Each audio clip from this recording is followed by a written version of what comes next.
Hello everyone, good afternoon. Welcome to Jew Life in the Philippines. Happy Sunday po sa lahat ng uh, to all viewers and subscribers. Thank you. Today is a Sunday. Kaya andito kami ngayon sa Zoom pagkatapos namin sa church at umulan kanina ng malakas. Kaya nadiligan ang mga halaman. Yan siya, nilalagay ko yun dyan para ano siya, madiligan. At si Green, nakalimutan ko yung pangalan niya. So ito naman siya, si Bongabilia na propagate ko namin ni ma'am. At pag may kuan, pinapalitan ko siya. So iba't ibang kulay ito. Yan sa isang paso. Kaya ano kasi ngayon, rainy season na yata ngayon, kaya ano lang to sila, magnahon ng manahon. Pag mainit, lalabas yung mga ano nila. Ayun, green na naman yung mga ano. So ito yung mga bago kong mga tinanim. So i-transfer na lang agad-agad na buhay na sila. At yung kuan na naman to ng kuan, ang ingay ni uwak. Hoy, so dito sila, nabigatan sila, kaya meron ding ano dito, cage ng ibon. Pinabayaan ko lang. At nilipat ko to si Manaol dito siya sa landong para kuan, hindi siya mamatay. Yeah, super green. Then yung kuan, dwarf coconut, kuan na sila, masigla. Punta tayo sa dragon fruit. Bisita muna tayo doon. At may nilagay ako ng ano dito, punla. Sinubukan ko lang kung mabuhay ba. So yan siya. Meron din akong kuan, nililipat yan para masilong malaking dahon. At ito si Manaol, babae. Yan sa lalaki andoon. Yan si Anahaw. Nilipat ko kayo para saan sila. Ayan ka ng paligid ngayon. Green na green. So ito siya din. Napakaganda. At si Sampalok. Ayan namulaklak na naman siya, walang katapusan. Okay, labas muna tayo. Puntahan muna natin si Dudong. Ayat. Puntahan ko siya andoon sa dragon fruit. Kaya dito maputik na. At si mga bonggabilya, labong na naman sila. Pero sige lang. Sandali malang to sila kuanin, mawar lang katapat nito. Bali, yan malaki na. Kailan lang magbo-bloom din ito sila pag season nila. Then tag-init. Yun si Baka, si Mickey. Talaga naman pinabinat-binat niya yung mukha niya. Minsan kasi pag namimili yan na sila ng damo. Oops! Ay, wag mo kainin yung Yun si Mama Cow andoon. Nagabaha-baha dito kanina. Kaya yun, mga tubig. Ayan siya. Mga rice field dito. Likot niya. Yan sa dragon fruit. Yan, green na green. Ito siya. dami. So, meron pa siyang nasa baba. Kaya nikakuhaan ko kasi sila ng mga bulaklak. Yay! Ng mga ganito, hindi na to sila tutuloy. So, kailangan tanggalin.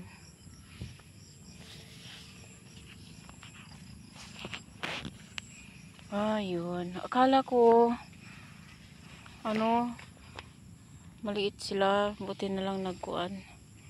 Nagdagdag, lumalaki sila. Thank you so much, Ma'am Lorena Temple. Thank you so much, Ma'am, sa pagbili ng sa pag-order po ng dragon fruit. Isa din siya nag-order. Favorite kasi niya yung kuan, dragon fruit. So green na green pa sila ngayon. Yan.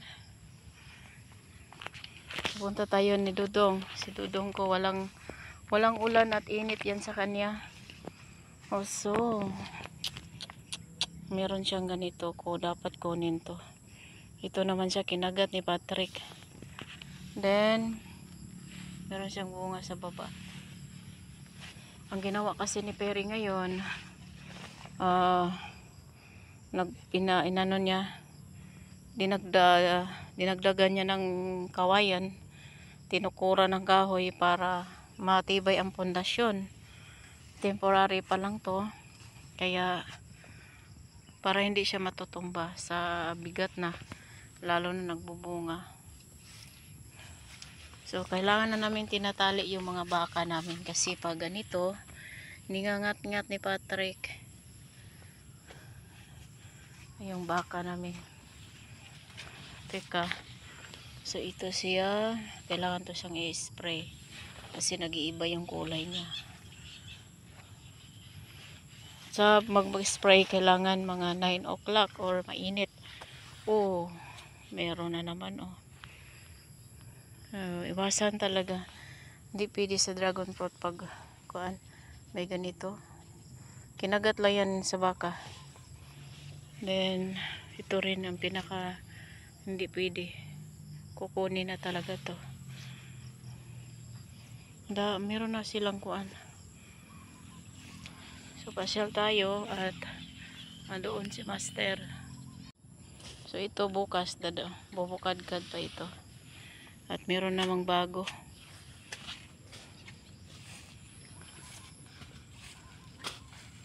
At nilagyan niya ng foundation nga mga kawayan. Ay, may hinog sa ay. Shh. Shh. Ay. Hindi na mamansin. Ayan. Hindi yan pwede siyang istorbohin pag may ginagawa. Okay. Ito yung mga dragon fruit ni Ma'am Elsa. Ayan. Kailan lang. Tsaga-tsaga lang talaga siya naghintay.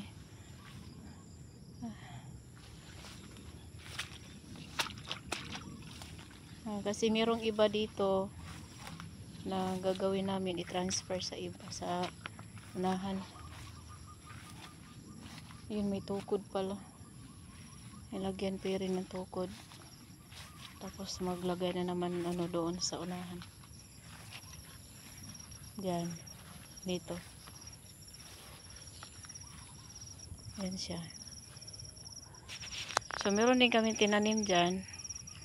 Mga iba't ibang mga mabuhay, swerte. Kaya dito ang kasi ng ulan ngayon, napakaganda at basang-basa talaga yung mga damo. So ayan, unahin mo na yung pagbalag ng mga kawayan.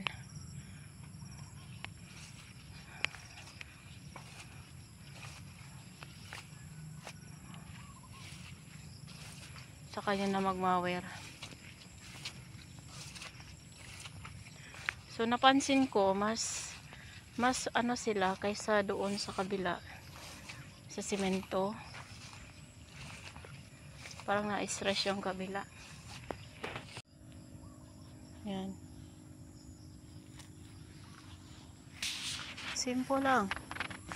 Oh, nagsilabasa na sila.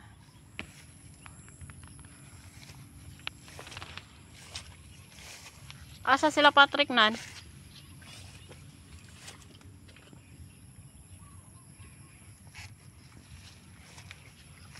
Dami silang bunga karon ano? Kaya maraming bunga ang dragon fruit. Pwede rin ang yung magbibili sila nang magpitas. Kung maghinog na ito. Meron nag-request sa akin na kung pwede ba daw silang pipitas. Pwede.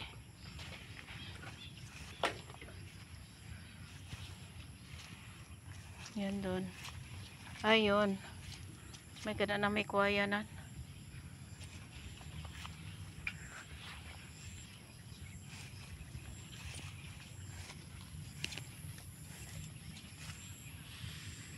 Ang yellow siya. Meron din maliit.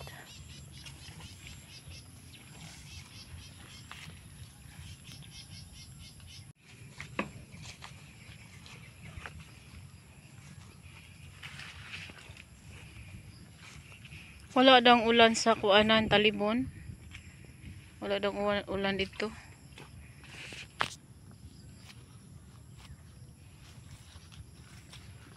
Dito kaya nahawan to. Kasi yung mga kuan niya pinakaakyat ko na lang siya.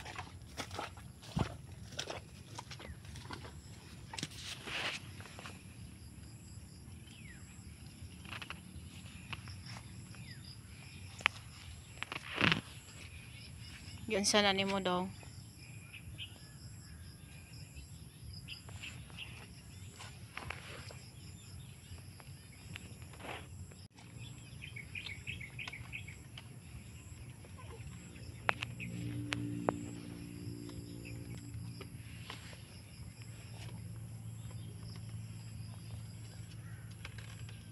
Yan.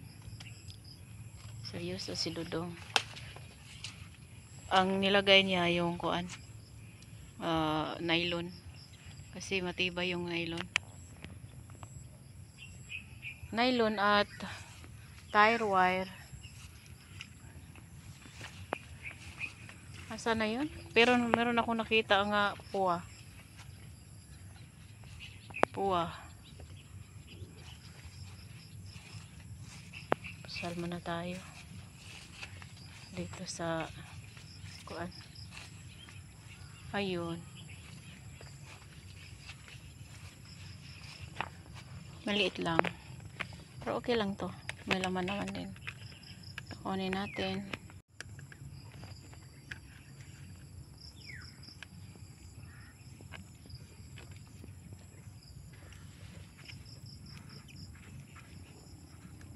Sa ibang lugar, ano daw to? Sa ibang bansa, mahal daw tong kuan dragon fruit, sabi ni ma'am. Pero dito, di magkapare ang kilo. 150 per kilo. Pag iba din yung price pag pinakyaw.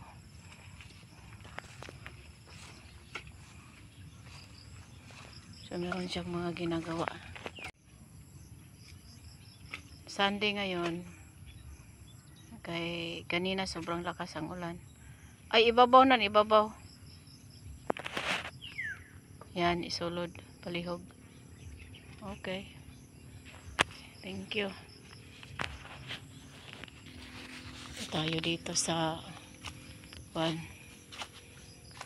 kubo. Meron siyang saging na nakuan na pitas. Natuba sa Bisaya pa. May puso. Meron akong iniwan kasi dito na gunting at gloves. Hindi siya pwedeng gamitin sa kabila. So sa dragon fruit lang talaga.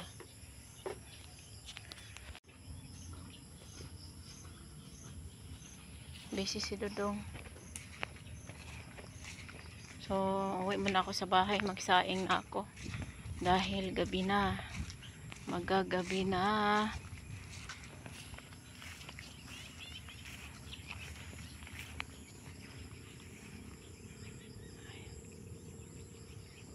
Okay. Yung mga baka ngayon, tahimik sila kasi kumakain sila eh.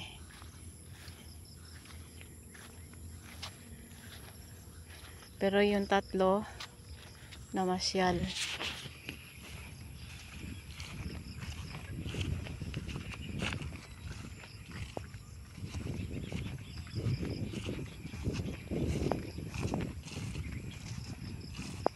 Yanan ko muna. Ang rice field ngayon, sobra na ka dami ang tubig. Kaya halos ng mga tao ngayon dito magtatanim. Yan si Mama Cow.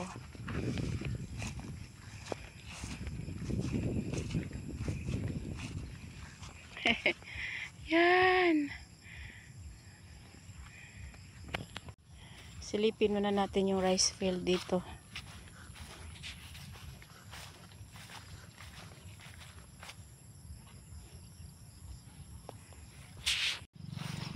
Dito kasi dinadaanan ng mga tao dito. At tingnan natin. Pag matunog yung mga palaka paggabi, napakaingay. Yan ang ibig sabihin, sobra-sobra ang ulan. So ito na, puno na naman. Buhat ng napakadaming tubig. Ulan kanina. Kanta na naman yung mga froggy mamaya. Yun.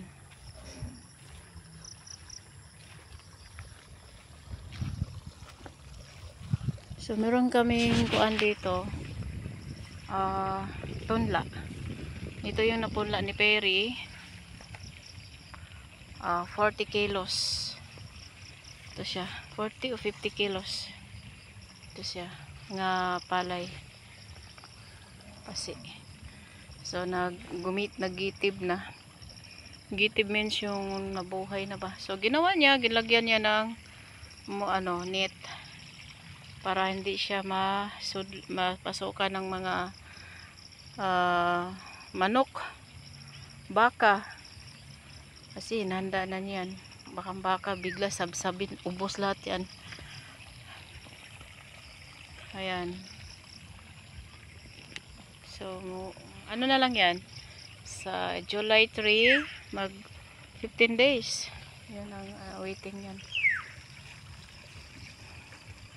Kaya hindi pa siya nahagbasan. Huli mo na kasi dami pang ginagawa. Si Master Dodong. Then meron sa baba doon. Ayun, hanggang doon.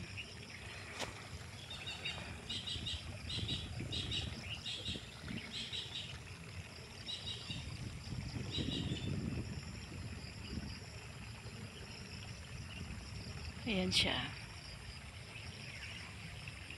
Nilinis din niya yung paligid. Kailangan talaga pag malakas ang ulan, i-monitor talaga siya para hindi siya malunod. Kaya pag maraming tubig, buksan yon para agos doon. Yan lang. So doon din sa kabila kay Ma'am from America, marami na din yung tubig sa kanya. Kabila. So, ting lang tayo. So, yung silangka dyan.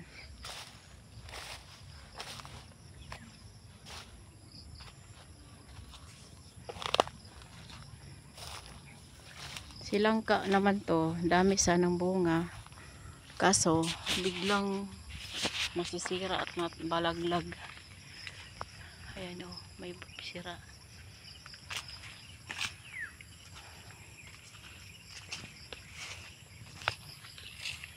Hapon, marami kaming tanim na bonggabilya.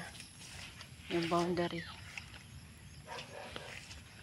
Ito siya. At sila tundan. Nalagyan namin to para ano siya, coral. Hi. Ito tinitrim ko din to para hindi na siya papunta sa taas. Ito naman si Talisay. Hello! Pwede na siyang kasilungan pagtanghali. Diyan sa gilid. Puro na yan bonggabilya. Woohoo! Hiya! Hi! Meron akong bisita.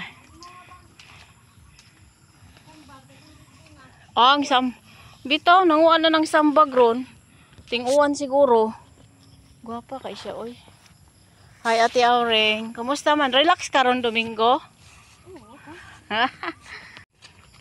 Ito yung giingon ba?